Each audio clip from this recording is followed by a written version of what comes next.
Halo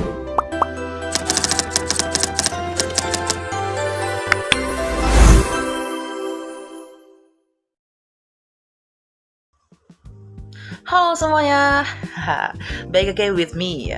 Nah, di video ini kita akan membahas tentang pengenalan komponen sistem komputer, input dan output.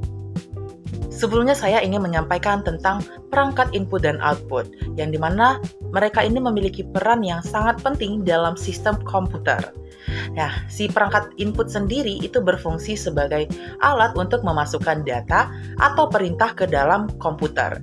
Sedangkan perangkat output itu berfungsi untuk menampilkan hasil dari proses yang telah dilakukan oleh komputer. Tanpa adanya perangkat input dan output, komputer tidak akan dapat menerima perintah dari pengguna maupun menyampaikan hasil pemrosesan data secara jelas. Oleh karena itu, pemahaman tentang input dan output sangat-sangat penting bagi pengguna komputer, guys. Apa sih input itu? Input adalah data atau instruksi yang dimasukkan ke dalam komputer untuk kemudian diproses oleh sistem. Dan input merupakan langkah awal dalam siklus kerja sebuah komputer. Nah, input ini dia dapat berupa dalam berbagai bentuk seperti teks, angka, gambar, suara, video, maupun gerakan tubuh. Sebagai contoh, saat kita mengetik, itu kan kita pakai keyboard kan guys. Lalu kita berbicara melalui mikrofon atau menyentuh layar sentuh. Dan semua aktivitas yang tadi kita sebutkan itu termasuk ke dalam proses input. Lalu tanpa adanya si input tadi, komputer tidak akan mengetahui perintah apa yang harus dijalankan. Sehingga si komputer itu nggak dapat berfungsi secara optimal. Nah, di sebelumnya kita ada nge-mention keyboard. Keyboard sendiri ini adalah salah satu perangkat input yang paling sering dan paling umum digunakan dalam kehidupan sehari-hari. Keyboard ini terdiri dari berbagai tombol yang digunakan untuk memasukkan data berupa huruf, angka, simbol, serta perintah tertentu ke dalam komputer. Nah, keyboard biasanya digunakan untuk mengetik dokumen, menginput data, memberikan perintah kepada sistem, serta untuk aktivitas hiburan seperti kita saat bermain game. Karena fungsinya si keyboard yang sangat penting, maka dia hampir selalu tersedia pada setiap perangkat komputer dan laptop. Keyboard sendiri memiliki beberapa jenis yang dirancang sesuai dengan kebutuhan pengguna. Ada yang namanya standard keyboard, yaitu keyboard yang paling umum digunakan di sekolah, kantor, dan rumah. Lalu ada compact keyboard, yang dimana dia memiliki ukuran yang lebih kecil sehingga lebih praktis dan mudah dibawa kemana-mana. Lalu ada on-screen keyboard, yaitu keyboard virtual yang muncul di layar. Ini biasanya digunakan pada perangkat layar sentuh. Lalu ada ergonomic keyboard, yang dimana ini dirancang khusus untuk kenyamanan tangan dan mengurangi risiko kelelahan ataupun cedera. Dan terakhir ada gaming keyboard, yang dimana dia ini dilengkapi oleh fitur khusus seperti tombol tambahan dan respon yang cepat untuk bermain game. Nah, melalui beragamnya jenis keyboard, itu berarti ditunjukkan bahwa perangkat input terus berkembang mengikuti kebutuhannya si pengguna. Lalu ada mouse. Nah, mouse sendiri ini adalah perangkat input yang digunakan untuk menggerakkan kursor dan memberikan perintah di layar komputer. Mouse ini memudahkan pengguna dalam memilih menu, mengklik ikon, membuka aplikasi, serta melakukan navigasi dengan lebih cepat dan akurat. Dengan adanya mouse, interaksi dengan tampilan grafis komputer menjadi lebih mudah dibandingkan hanya menggunakan keyboard sendiri. Jenis mouse itu ada mouse touchpad, ini biasanya terdapat pada laptop. Dan ada mouse trackball, yang dimana ini menggunakan bola untuk menggerakkan kursor. Lalu ada touchscreen. Nah, touchscreen ini merupakan layar yang dapat menerima input melalui sentuhan jari ataupun alat tertentu. Perangkat ini banyak digunakan pada smartphone, tablet, mesin ATM, dan komputer all-in-one. Touchscreen membuat interaksi dengan komputer menjadi lebih cepat, lebih praktis, dan lebih intuitif.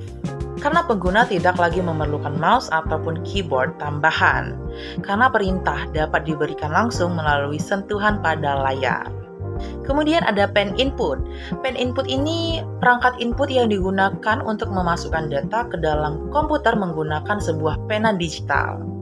Pen input sangat membantu untuk aktivitas yang membutuhkan ketelitian seperti menulis dan menggambar. Nah, jenis pen input antara lain stylus, digital pen, serta graphics tablet. Pen input sering digunakan oleh desainer grafis, ilustrator, arsitek, serta pelajar dalam kegiatan pembelajaran digital. Lalu ada motion input. Motion input sendiri ini adalah metode memasukkan data atau perintah ke dalam komputer melalui gerakan fisik si pengguna.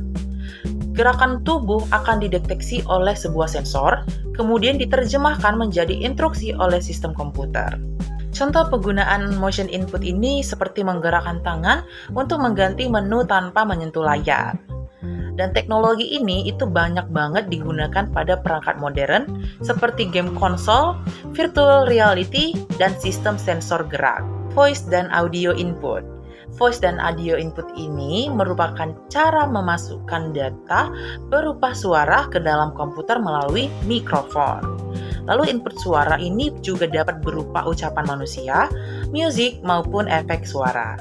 Lalu contoh penggunaan voice dan audio input ini seperti perintah suara, perekaman audio, panggilan video, serta asisten virtual. Teknologi ini sangat-sangat membantu banget, terutama bagi pengguna dengan keterbatasan fisik. Video input, webcam dan DV camera. Video input memungkinkan komputer untuk dapat menerima data berupa gambar bergerak atau seperti video. Dan webcam biasanya digunakan untuk video call, meeting online, dan pembelajaran daring. Sedangkan DV kamera sendiri digunakan untuk perekaman video dengan kualitas yang lebih tinggi ataupun HD. Dan perangkat video input sangat-sangat penting dalam komunikasi jarak jauh dan dokumentasi visual. Scanner dan reading device. Ini digunakan untuk membaca data secara otomatis dari objek fisik ke dalam sebuah bentuk digital. Jenis-jenisnya itu ada seperti optical scanner, optical readers atau OCR dan OMR, dan ada barcode seperti QR code gitu ya. Lalu ada RFID reader, dan ada magstripe dan MICR.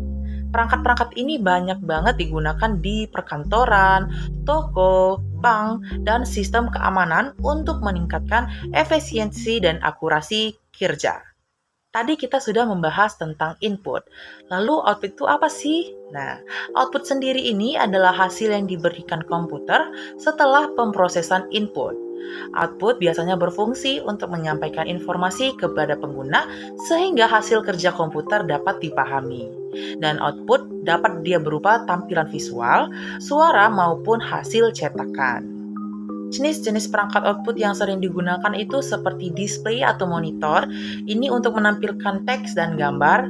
Lalu ada printer, ini untuk mencetak dokumen, dan ada speaker untuk menghasilkan suara, dan ada proyektor untuk menampilkan gambar ke layar yang lebih besar, serta perangkat output lainnya sesuai kebutuhan si pengguna. Input dan output merupakan cara utama manusia berinteraksi dan berkomunikasi dengan sebuah komputer. Perangkat input digunakan untuk memasukkan data atau perintah, sedangkan perangkat output digunakan untuk menampilkan hasil pemrosesan sebuah komputer. Dengan adanya perangkat input dan output, komputer dapat digunakan untuk berbagai keperluan seperti belajar, bekerja, hiburan, serta membantu pengguna dengan kebutuhan khusus. Nah, itu saja yang dapat saya sampaikan pada video pembelajaran hari ini. Sampai jumpa di next video. Bye-bye!